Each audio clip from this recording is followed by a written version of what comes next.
How to delete an email account in Outlook 2016. This video assumes you already have an existing email account and it's configured in Outlook.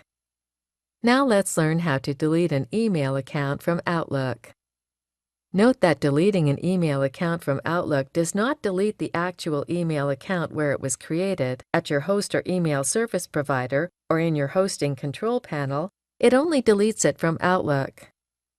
However, any downloaded email, contact, or calendar information you have only in Outlook will be deleted permanently.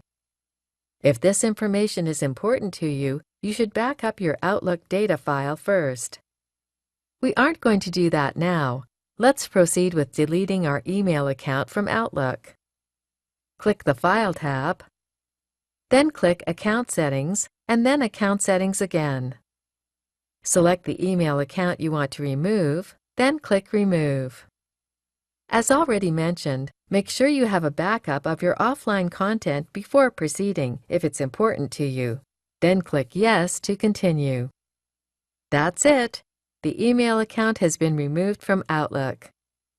This is the end of the tutorial. You now know how to delete an email account from Outlook.